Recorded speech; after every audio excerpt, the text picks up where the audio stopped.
tu es bon, même quand rien n'est bon en moi. Ton amour, révélé sur toute la terre. Ta lumière, illumine mes ténèbres. Toi l'espoir, tu as couvert mes péchés.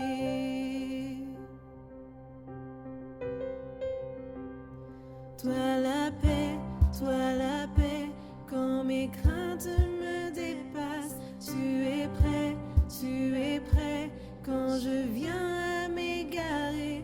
Toi ma joie, c'est toi que mon cœur adore.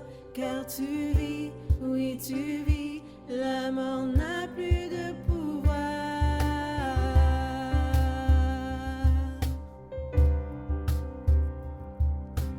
Oh, je cours dans tes bras, les richesses de ta grâce me suffiront toujours. Rien n'est semblable à ton amour. Tu règnes pour l'éternité.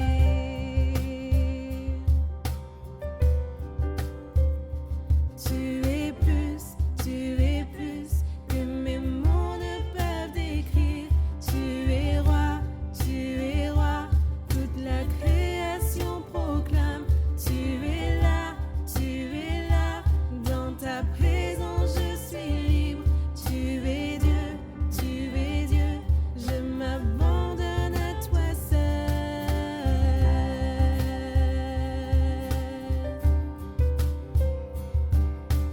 Oh, je cours dans tes bras,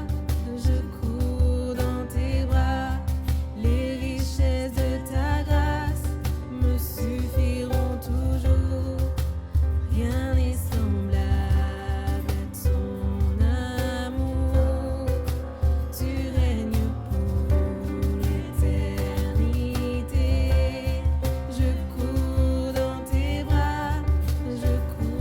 dans tes bras, les richesses de ta grâce me suffiront toujours. Rien n'est semblable à ton amour. Tu règnes pour l'éternité.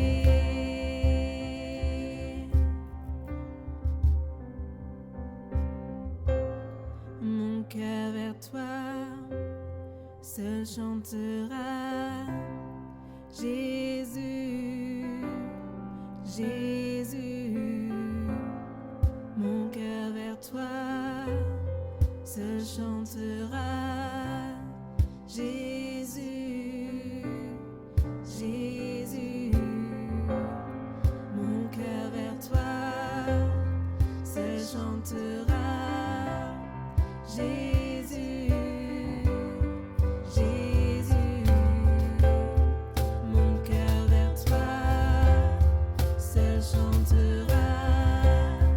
Jésus, je cours dans tes bras, les richesses de ta grâce me suffiront toujours. Rien n'est semblable à ton amour. Tu règnes pour l'éternité. Je cours dans tes bras, les richesses de ta grâce me suffiront toujours. Rien n'est semblable à ton amour. Tu règnes pour l'éternité.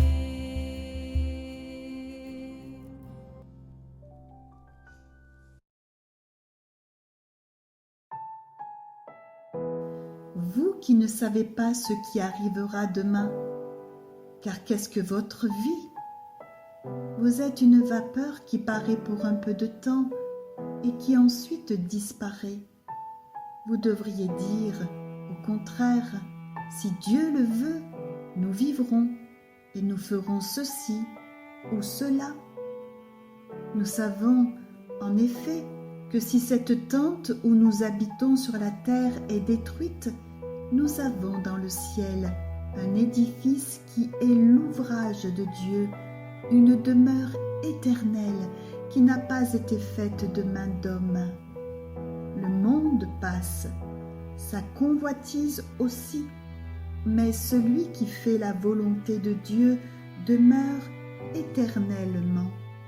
Ne vous inquiétez donc point, et ne dites pas que mangerons-nous, que boirons-nous, de quoi serons-nous vêtus, car toutes ces choses, ce sont les païens qui les recherchent. Votre Père céleste sait que vous en avez besoin. Cherchez premièrement le royaume et la justice de Dieu, et toutes ces choses vous seront données par-dessus. Ne vous inquiétez donc pas du lendemain, car le lendemain aura soin de lui-même. À chaque jour suffit sa peine. Vous aussi, tenez-vous prêts, car le Fils de l'homme viendra à l'heure où vous n'y penserez pas. Mais notre cité à nous, elle est dans les cieux, d'où nous attendons aussi comme Sauveur le Seigneur Jésus-Christ, qui transformera notre corps d'humiliation en le rendant semblable au corps de sa gloire, par le pouvoir qu'il a de s'assujettir toutes choses. Ses serviteurs serviront et verront sa face, et son nom sera sur leur front. Il n'y aura plus de nuit, et ils n'auront besoin ni de lampe, ni de lumière, parce que le Seigneur Dieu les éclairera. Amen.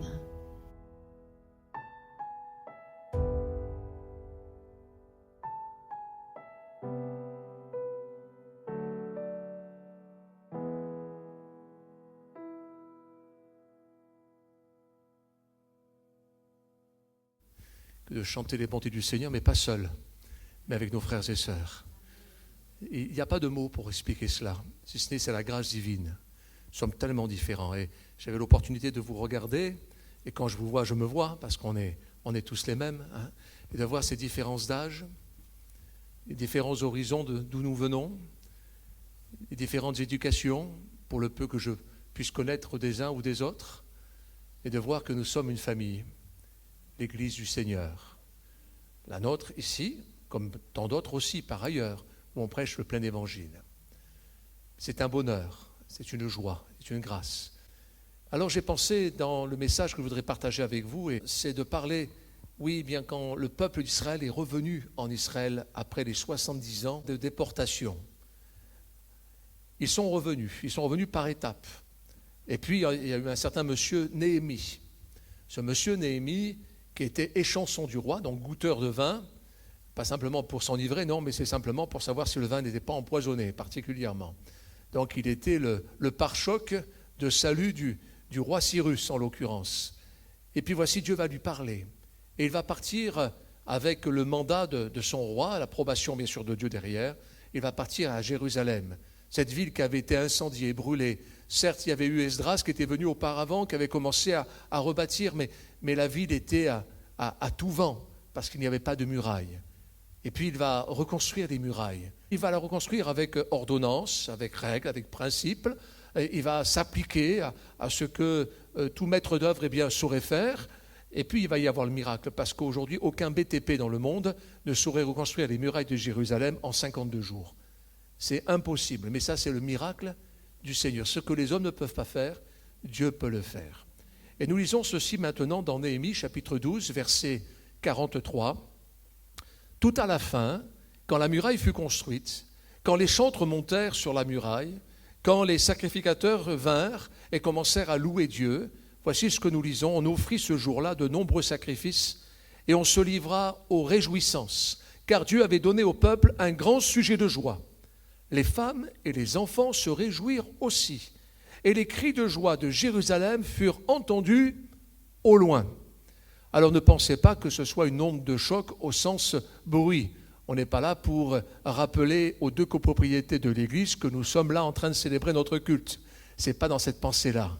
Mais le fait est, c'est qu'il y a le témoignage. Et la muraille de Jérusalem, c'est le témoignage de la grâce de Dieu.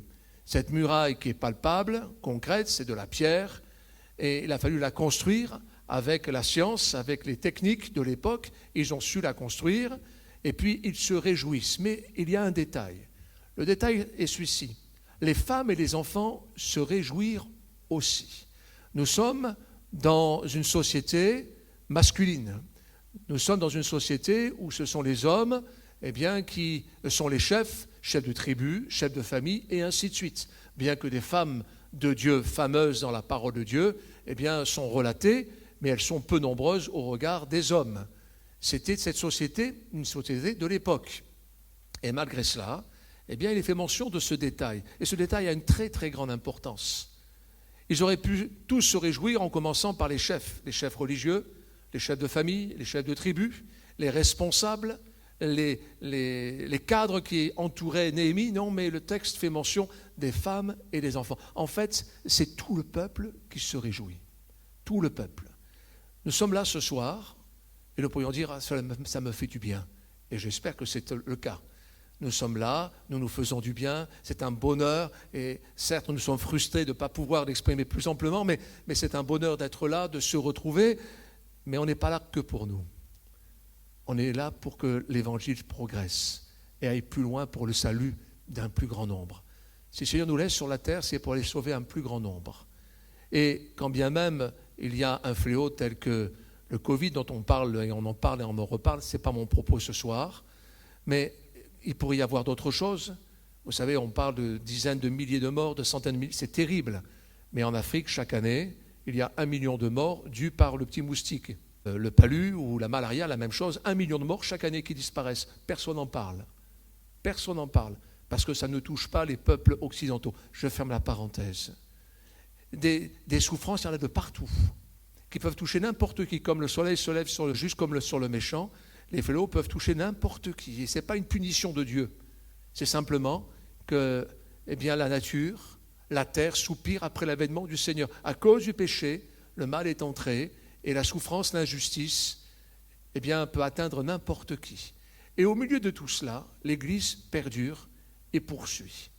Mais ceci veut nous rappeler que, quelles que soient les circonstances, quels que soient les contextes, l'Évangile progresse et on va de l'avant pour que nos enfants soient touchés, pour que nos petits soient touchés.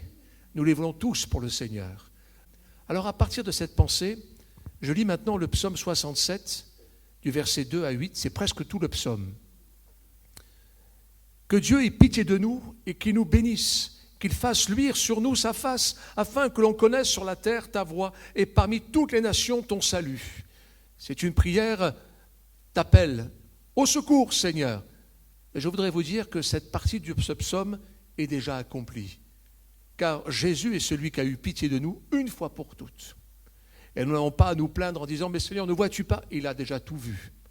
Avant même que nous le réalisions, lui, il sait. Il n'est pas à la course par rapport au temps, il tient le temps dans sa main. Il sait ce que nous serons dans quelques années, mais il nous laisse le libre arbitre de faire nos choix. C'est lui celui qui a vu le Jésus, a vu le Père. Et quand le texte nous dit qu'il fasse luire sur nous sa face, je veux voir l'œuvre de Jésus. Il a tout accompli pour nous. Il est toujours le même. Il répond à nos besoins les plus personnels, les plus privés, comme il peut aussi résoudre des solutions même matérielles, inextricables, des contextes dans lesquels peut-être nous nous sommes mis tout seuls. Il est là pour nous en sortir, n'est-ce pas? Alors je lis la suite de ce psaume 67. Les peuples te louent, ô Dieu. Tous les peuples te louent. Les nations se réjouissent et sont dans l'allégresse, car tu juges les peuples avec droiture, et tu conduis les nations sur la terre. Les peuples te louent, ô Dieu. Tous les peuples te louent. La terre donne ses produits. Dieu, notre Dieu, nous bénit. Dieu nous bénit, et toutes les extrémités de la terre le craignent. Béni soit Dieu. Béni soit Dieu. Nous sommes dans un contexte juif où les Juifs pensent qu'en dehors de leur peuple, il n'y a pas de salut. Et là, ils sont en train de confesser, alors qu'ils sont au plus mal, qu'au-delà de la bénédiction qui leur est réservée, cette bénédiction va aller jusqu'au peuple lointain. Gloire à Dieu. Alors, non pas qu'on va prendre un charter ou un avion, parce que les frontières sont fermées encore, ce n'est pas dans ce sens-là, mais des peuples, on en a beaucoup ici à Marseille. Alléluia. Un bon nombre compose cette Église. Nous en sommes un petit échantillon. Et nous voulons en sauver encore un plus grand nombre. Oui, nous sommes heureux d'être ensemble, mais pour accueillir encore un plus grand nombre. Et c'est ce que nous allons voir aussi. Romains chapitre 13, versets 1 à 2. Romains 13, versets 1 à 2. Que toute personne soit soumise aux autorités supérieures, car il n'y a point d'autorité qui ne vienne de Dieu. Et les autorités qui existent ont été instituées de Dieu. C'est pourquoi celui qui s'oppose à l'autorité résiste à l'ordre que Dieu a établi, et ceux qui résistent attireront une condamnation sur eux-mêmes. Pourquoi je mets un tel verset avec le verset d'introduction du livre de Néhémie? Eh bien, quand Néhémie, lui qui était un échanson, qui n'était pas un architecte, il n'était pas un ingénieur dans le bâtiment, dans le BTP, eh bien, il a compris qu'il fallait des hommes, des femmes, chacun à son poste, chacun dans son domaine, chacun dans ses compétences, et qu'il fallait ériger une muraille en ajoutant pierre après pierre, avec l'équilibre. Il ne fallait pas que le mur commence à partir de travers, il fallait que tout soit bien ordonnancé, réglé, avec les lois que nous connaissons, telles que la pesanteur. Et si je commence à partir de travers, tôt ou tard, ça va s'écrouler. Il a fallu qu'il s'applique à observer les principes, bien que nous soyons soumis à notre Dieu, à sa volonté, à ses directives, à ses principes, à ses préceptes. Nous voulons, par décence, par intelligence aussi et par sagesse, nous soumettre aussi aux lois en vigueur pour bâtir notre Église avec les principes qui nous sont donnés. Et si autour de notre comté on ne trouve pas de granit, mais on trouve une pierre plus meuble, plus délicate, eh bien on travaillera avec cette pierre-là. Et dans notre pays, nous n'avons pas à nous plaindre, mais dans le contexte dans lequel nous sommes, nous voulons dire au Seigneur, je veux me contenter de ce que tu me donnes, et avec ce que tu me donnes, tu vas le multiplier. Alléluia. Et tu vas pourvoir. Tu vas pourvoir dans tous les domaines de mon existence, de celle de mes frères et sœurs, et l'existence même de cette entité que nous sommes, c'est-à-dire l'Église. Oui, nous voulons nous soumettre aux autorités. Nous nous soumettons à ces directives, et ce pour propager le plein évangile dans le cadre qui nous est donné. N'est-ce pas? Jérémie aurait pu dire, eh bien, on n'a pas besoin d'une muraille, il nous faut juste une forte armée. Non, il fallait construire cette muraille. Cette muraille a agacé certaines personnes, tels que Tobija, Sambala, si vous lisez dans le livre de Néhémie. C'était des hommes qui étaient pleins de jalousie, ils avaient peur de voir cette muraille s'ériger, et elle a été élevée, n'est-ce pas? Et eux étaient malheureux de voir ces choses-là. Il y aura toujours des mécontents, mais nous voulons plaire au Seigneur de tout notre cœur. Et nous pouvons lire ceci dans Romains, toujours chapitre 13, verset 8. « Ne devez rien à personne, si ce n'est de vous aimer les uns et les autres. Car celui qui aime les autres a accompli la loi. » Nous ne sommes pas tous qualifiés dans tel ou tel domaine. Nous n'avons pas tous des compétences, et même, je dirais, quand bien même nous aurons une compétence, il nous en manquerait bien plus encore. On a besoin des uns et des autres. Et ce que nous voulons, c'est de nous aimer les uns les autres. Pas simplement de la gentillesse, de l'amabilité ou la condescendance par rapport à l'âge. Non, plus que cela. C'est un amour qui vient là, de l'intérieur. Aimer l'Église. Et je ne parle pas du bâtiment qu'a place Sébastopol seulement. Non, je parle de la communion fraternelle. Ce besoin de se retrouver. Mais au bout du compte, le témoignage que je voudrais vous rendre, c'est que dans ces quelques petits mois qui viennent de s'écouler, avec les quelques moyens que nous avons employés pour annoncer l'Évangile, je parle juste de notre Église. Je puis vous dire qu'on a touché beaucoup de personnes. Beaucoup de personnes. Peut-être même bien plus qu'on aurait pu les toucher en les invitant dans ce lieu. Chacun pourrait en rendre témoignage aussi. On a touché, on a rendu témoignage. Et des personnes ont tiré le pan de notre chemise, façon de parler, pour nous dire, parlez-moi de Jésus. J'ai besoin. Alors aimons-nous les uns les autres, ce n'est pas simplement de la gentillesse, mais c'est ce besoin de cette communion fraternelle. Nous continuons à lire encore Romains, toujours chapitre 8, versets 11 à 14. « Cela importe d'autant plus que vous savez en quel temps nous sommes. C'est l'heure de vous réveiller enfin du sommeil. Car maintenant le salut est plus près de nous que lorsque nous avons cru. La nuit est avancée, le jour approche. Dépouillons-nous donc des œuvres des ténèbres et revêtons les armes de la lumière. Marchons honnêtement comme en plein jour, loin des excès de l'ivrognerie, de la luxure et de l'impudicité, des querelles et des jalousies, mais revêtez-vous du Seigneur Jésus-Christ et n'ayez pas soin de la chair pour en satisfaire les convoitises. J'ai mis dans mes notes ceci. Il y a parfois un adage, mais qui ne peut pas être vécu dans l'Église. Pas vu, pas pris. Le Seigneur voit toutes choses. Tout est pesé, sous-pesé, et au millième de gramme, il sait ce que nous valons. Sans le Seigneur, on est perdu. Nous voulons marcher dans la droiture de cœur. Nous voulons marcher pour l'œuvre du Seigneur, dans les armes de la lumière, marcher dans une vie consacrée. Et pendant ces temps de ces 3 mois où nous avons été séparés, combien on a prié les uns pour les autres. Personnellement, mais je parle pour moi, mais je parle au nom de beaucoup d'autres d'entre nous, on était comme des lions en cage. Pas seulement parce qu'on était cloîtrés à la maison, où certains étaient de facto sur leur lieu de travail, par obligation en l'occurrence, mais il nous manquait quelque chose, ce besoin de partager, le besoin de vivre. Je voudrais juste vous rappeler le dimanche que nous avons eu, le tout dernier dimanche. C'était le dimanche de l'Assemblée générale. Et même le dimanche précédent, je prêchais là-dessus en disant, il se pourrait qu'un jour ou l'autre, on soit obligé de fermer l'église. Et ça s'est fait 8 jours après. Et 8 jours après, en effet, après l'Assemblée générale, on a arrêté toutes les réunions. 8 jours avant, ce fameux 17 mars où il a fallu tout arrêter, que la vie en France s'est arrêtée. Et on a été coupés. On a été comme coupés apparemment du cep. Mais non, béni soit le Seigneur. Le Seigneur a veillé sur nous. Il nous a gardés. Et des frères et sœurs nous écrivaient ou vous ont écrit ou vous ont appelé. Et pas simplement pour dire « help, secourez-nous, aidez-nous », mais c'était parfois même plus pour nous encourager. On est ensemble, on continue, on prie, on intercède, on serre les coudes. Alléluia, hein? Quelle grâce. On est une famille et on veut vivre ces choses-là. Romains 14, verset 1er nous dit ceci. « Accueillez celui qui est faible dans la foi et ne discutez pas sur les opinions. » Vous faites accueil à celui qui est faible. Je vous rappelle que le mot « accueillir », littéralement, c'est aller vers la personne. Ce n'est pas de lui dire « viens vers moi et accepte mon étreinte, tu es en France, tu dois accepter ce que la France te donne. » C'est tout à fait logique, c'est normal. Mais le mot « accueillir » est plus profond, c'est aller vers la personne, littéralement.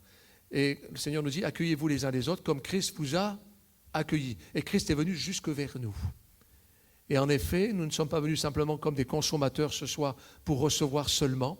Certes, c'est logique, c'est normal, c'est légitime, mais nous sommes venus pour bénir. Bénir nos frères et sœurs, sans se toucher, mais on peut se bénir. Et bénir nos frères et sœurs. Et dans quelques instants, on va bénir tous ceux et celles qui ne peuvent pas venir. Certains n'osent pas, mais d'autres voudraient venir, mais ils ne peuvent pas venir. Pour des raisons de santé, en l'occurrence, et on le comprend. Et on va les bénir au nom de Jésus, pour qu'ils puissent être guéris, secourus, et qu'ils puissent prendre courage. Romains chapitre 15, versets 5 à 7, que le Dieu de la persévérance et de la consolation vous donne d'avoir les mêmes sentiments les uns envers les autres, selon Jésus-Christ, afin que tous ensemble, c'est presque notre adage ici, à Marseille-Sébastopol, ensemble, afin que tous ensemble, d'une seule bouche, vous glorifiez le Dieu et Père de notre Seigneur Jésus-Christ. Accueillez-vous donc les uns les autres, comme Christ vous a accueillis pour la gloire de Dieu. Gloire à Dieu. Merci Seigneur. Tout à l'heure, en sortant, bien sûr, on ne va pas être les uns à côté des autres, mais on aura besoin encore de se saluer, besoin de parler. C'est un besoin, mais c'est plus que ça, accueillir. On a une puissance dans la prière, au nom de Jésus, de prier pour ceux et celles qui sont en difficulté. C'est peut-être quelqu'un parmi nous aussi. Seigneur, pose ta main, glorifie-toi. Nous voulons voir des miracles s'accomplir. Alléluia. Nous voulons voir des miracles. Il y a quelques mois de cela, une certaine église évangélique a malheureusement eu le Covid et ce Covid s'est propagé et la cabale est partie sur nous les chrétiens. Et certains de nos frères et sœurs ont vécu de très très très mauvaises expériences, même dans leur vie de tous les jours, par le fait simplement qu'ils étaient chrétiens. Dans des lieux communs, dans leur quartier ou dans leur village. Oui, ça c'est l'histoire. Mais l'histoire aussi, c'est que à travers cela, eh bien nos églises ont pu se faire connaître devant les autorités ministérielles, les députés, les sénateurs, devant les préfectures, tant celles des Bouches-du-Rhône que par ailleurs, devant les maires de secteur, pour ne parler que de Marseille. Gloire à Dieu. De montrer que nous voulons montrer l'exemple. Nous ne sommes pas meilleurs que les autres, mais nous voulons nous soumettre aux autorités. Et nous voulons être, non pas le fait d'être des bons élèves, mais des bons exemples, au nom de Jésus. Je finis par Romains chapitre 15, verset 13. Que le Dieu de l'espérance vous remplisse de toute joie et de toute paix dans la foi, pour que vous abondiez en espérance par la puissance du Saint-Esprit. Un autre texte nous dira que Christ, c'est l'espérance de la foi. C'est l'espérance de la gloire. Christ, c'est celui qui est en mouvement, c'est celui qui est envoyé. Et il nous a envoyés, et l'Église est en mouvement. Et rien ne l'arrêtera. Sur la terre, l'histoire de l'Église nous montre qu'aucune persécution, je ne parle pas de persécution pour nous, mais aucune persécution, aucun temps de guerre, si terrible soit-il, eh bien là, éteint la flamme de l'Église. La bonne nouvelle se propage. Je voudrais rappeler que Jésus est arrivé au temps où Israël n'était même plus un pays. C'était une toute petite province, ridicule du fin fond du grand empire romain, où le roi sur place n'était même pas un juif, mais un Iduméen, Hérode. Et dans ces temps difficiles et terribles, c'est dans ces temps-là que Jésus a choisi de venir sur la terre. Il n'est pas venu à notre époque, où il aurait été facile de le voir sur notre smartphone. Il est venu dans des temps difficiles, où si on n'était pas citoyen romain, on ne se déplaçait pas comme bon nous semble. Mais Dieu a choisi des temps, quels que soient ces temps, pour que la bonne nouvelle se propage. Et en ces temps-là, il est allé choisir un ennemi de la foi, Saul de Tarse, un mauvais parmi les mauvais, pour en faire son serviteur. Il est allé chercher un échanson, un goûteur de vin, pour reconstruire la muraille de Jérusalem. Personne ne peut dire ici, je ne suis pas à la hauteur. Si Dieu nous a appelés, si Dieu nous choisit, si Dieu veut que nous soyons des membres vivants du corps de Christ, le Seigneur va se servir de chacun d'entre nous pour que son Église soit belle. Alléluia. Il prend des choses folles pour les amener à son admirable sagesse. Et je finis, afin que vous abondiez en espérance. Nous ne vivons pas et nous ne marchons pas à la vue. On marche par la foi, on bénit le Seigneur de tout notre cœur. Notre Dieu, notre Père, nous sommes réunis en ton nom. Nous sommes plus que deux ou trois, nous sommes à toi. Nous sommes, Seigneur, ta famille. Nous sommes tes enfants. Tu nous acceptes en ta présence. Nous n'avons aucune, Seigneur, n'avons pas de dignité personnelle, mais nous sommes dignes par ta grâce. À toi la gloire. Alors en ton nom, nous te prions pour nos frères et sœurs qui, Seigneur, sont là dans leur maison et, Seigneur, sont seuls ou peut-être en famille et soupirent après ce moment de se retrouver avec nous. Seigneur, bénis-les, secours-les, renouvelle-les, fais-leur du bien. Seigneur, remplis-les de ton esprit. Visite-les dans leur être tout entier, corps, âme et esprit. Pose ta main sur leur famille, comme tu le fais pour nous. Et tu guéris les malades, tu relèves les affligés. Seigneur, tu soulages les opprimés et tu mets la joie dans les cœurs contrits. Au nom de Jésus, gloire à Dieu. Tu es merveilleux, Seigneur. Tu fais cette œuvre maintenant. Amen.